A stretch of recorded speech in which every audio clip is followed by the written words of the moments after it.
Jordan Henderson.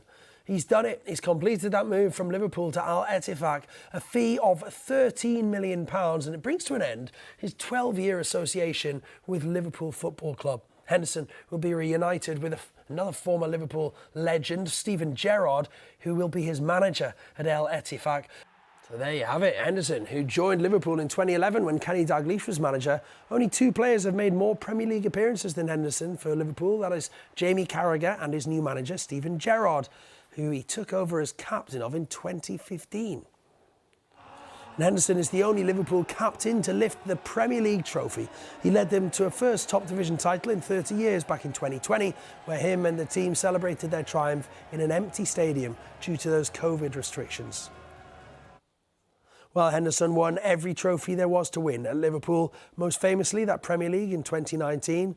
He won the Champions League with a victory over Tottenham in the final. Henderson also captained Liverpool to a domestic double in 2022, winning the FA Cup, the League Cup, while also lifting the UEFA Super Cup, the FIFA Club World Cup and the Community Shield as well. Well, Trent Alexander-Arnold has tweeted a message to Henderson. Here's what it says. Skipper, where do I start? The one constant factor in my career since my debut, my Liverpool and England journey. We have been together since day one. To have shared everything, dressing room with you, is something I'll always cherish. A constant inspiration to me and the perfect role model on a daily basis. Following your lead meant I was always on the right path. You have done so much for me on and off the pitch, more than you will ever know. And for that, I'll never be able to repay you. I'll always be grateful for the support you've given me to become a man and a better player. We've shared some of the best moments of our lives together and achieved things we could only dream of as kids. Here's to memories we have created. Thank you for everything, my captain. Well, this move to Saudi Arabia for Henderson has sparked a lot of controversy. He's been a leader for Liverpool, England and the Premier League through the Black Lives Matter campaign, supporting the NHS, highlighting human rights issues throughout the Qatar World Cup and supporting the LGBTQ community with the Rainbow Laces campaign as well. Three Lions Pride co-founder Joe White has met Henderson and says he's disappointed with the decision. Jordan has been so vocal about not just LGBT rights, but human rights generally, has been very keen to show his allyship towards the LGBT plus community.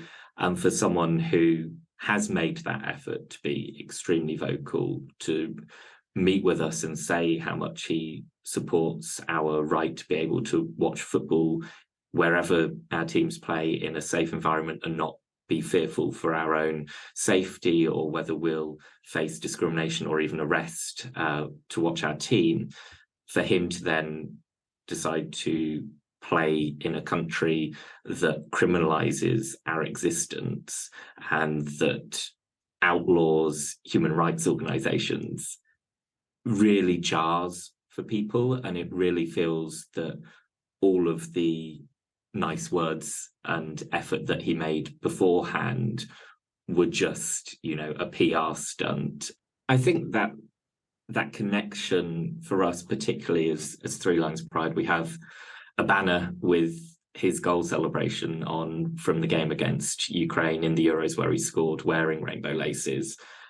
And that has travelled home and abroad following England and cheering him on. And that just kind of feels very deflating now. It feels like we have got overexcited for a player doing, frankly, the bare minimum, because he's one of the only ones doing that for our right to be included in the sport. And then, like David Beckham has at the first chance of, a multi-million-pound deal, gone to whoever is the highest bidder. And it really feels that he's given up on the legacy that he's created. Well, at 32, Henderson's career may not have got long left, really, and former Wales striker Robbie Earnshaw told us why he can understand Henderson's decision to make this move. There comes a time where now, for him, it's just such a major offer. At the same time, he knows who he's going with, Steven Gerrard's team. So I think it's a great move for him right now, to be honest, because also it is about taking care of his family and his kids and all of that. Right, let's get more reaction to this now. We're joined on set by our chief reporter, Carvell Smith. Carvell, we've been talking about this one. It's divided opinion. There's no doubt about that. Give us some context into why this is causing so much debate. We just heard Jordan Henderson saying that he'll always be a Red, and he also said you'll never walk alone. The problem is he's going to a country where people do walk alone. If you're homosexual in Saudi Arabia, you walk alone because homosexuality is illegal. You can be executed if you are homosexual in Saudi Arabia. Now, Amnesty International has been very, very clear. They say Saudi Arabia has embarked on a programme of sports washing to try to obscure its extremely poor human rights record. So by moving to Saudi Arabia, you can accuse Jordan Henderson of being part of a sports washing programme. I think the bigger question is, we have to ask ourselves, are these footballers actually social activists? Do they believe in the causes that we're led to believe that they feel very strongly about?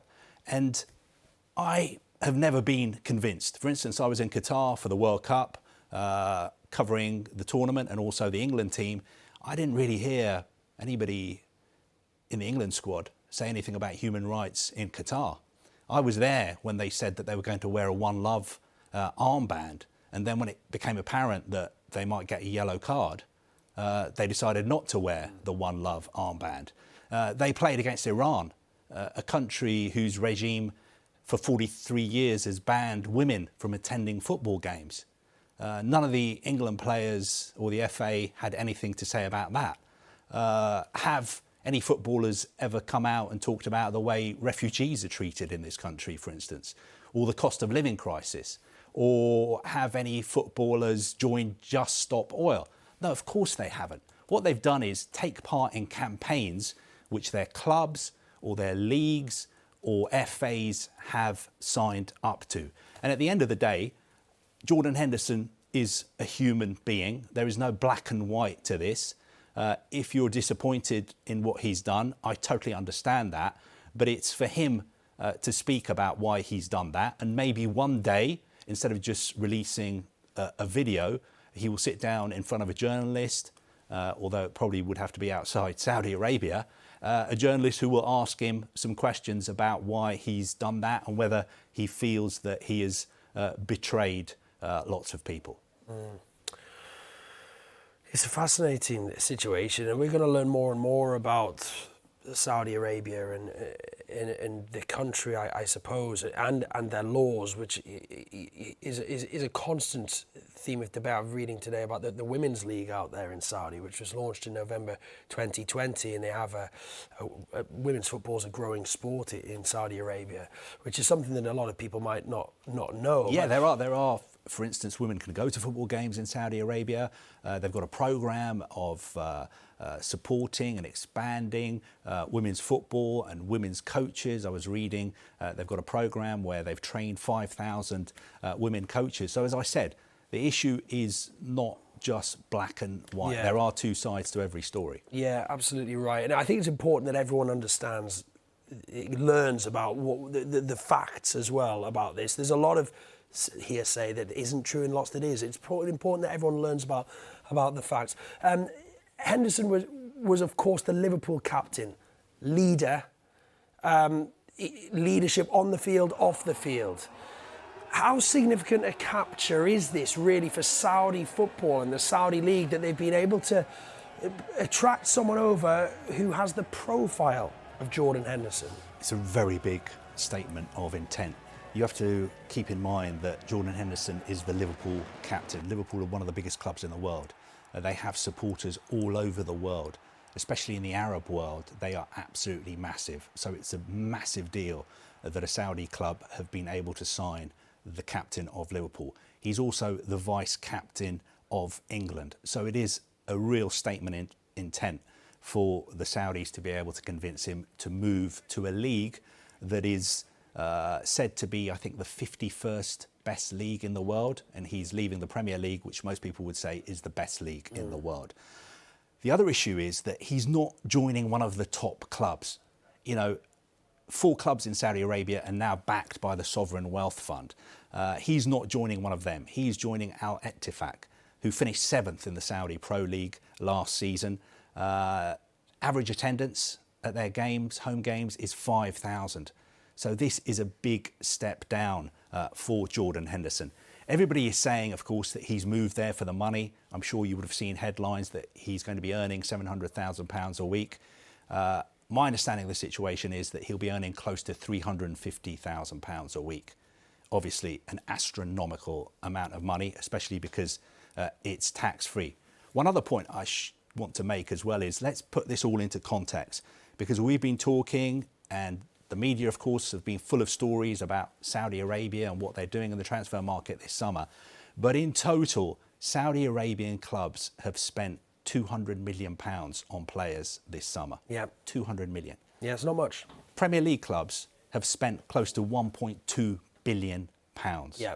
So 6 times as much. Of course, the wages on offer in Saudi Arabia for the big name players that we're all talking about are very, very high. But we should put the spending in context compared to the Premier League. Let's get some more reaction to Jordan Henderson's controversial move to the Saudi Arabian side Al-Ettifaq, which was announced in the last hour. During his time at Liverpool and with England, he's been a big supporter of the Rainbow Laces campaign and other human rights campaigns. The founder of Kop Out, Liverpool's LGBTQ plus fans group, say they feel betrayed by their former captain. He's captained us through hard times. He's led the team. He's been a phenomenal asset to the squad. And for that, we're entirely grateful and appreciative. For his off-pitch commitments at the time, we were incredibly grateful and valued what we thought was real, genuine commitment to a number of human rights and civil causes that we in Liverpool, as a club and as a city, very much feel he was portraying himself as entirely aligned with. That has been severely tarnished by then looking to jump ship to a regime that has none of those values at its core, and it leaves us questioning entirely the authenticity of any of his former commitments, and that tarnishes him entirely as a person. I met him, I looked him in the eyes, shook his hands, posed for a photograph with him, talked briefly about the importance of tackling homophobia and LGBT plus phobia, and his response was unequivocal. It was, if there's ever anything I can do to help, just let me know. And looking me square in the eyes and looking as if he really meant it. And that doesn't square with what his choices are now. It just doesn't sit right whatsoever. Well, the former Aston Villa, Everton, West Ham midfielder Thomas Hitzlsperger, who came out as gay in 2014, has also tweeted this afternoon. He said, "So, Jordan Henderson finally gets his move. Fair play to him. He can play wherever he wants to play. Curious to know how, though, the new brand JH will look like. The old one is dead. I did believe for a while that his support for the community would be genuine." Let's get more on Jordan Henderson's move to Saudi Arabia, and the Liverpool Supporters Board have released a statement, and in that statement they have said this: Jordan Henderson was a true captain and true leader for LFC. They say, on and off the pitch. We know he did much to promote inclusion on and off the pitch. He stood out as a principled footballer. We are therefore very disappointed and disheartened by his decision and the hurt and division it has created. The very essence of LFC Supporters Board is to be inclusive and ensure all LFC fans, whatever their faith, religion, gender identity, sexual orientation or disability, can attend and enjoy football. That's what we want for fans. That's what we want for football. We stand in solidarity with our allies from LFC LGBT. So that's the Liverpool Supporters Board with a statement there about Jordan Henderson. The key line in that is that they feel disappointed and disheartened by Henderson's decision. More reaction to this to come.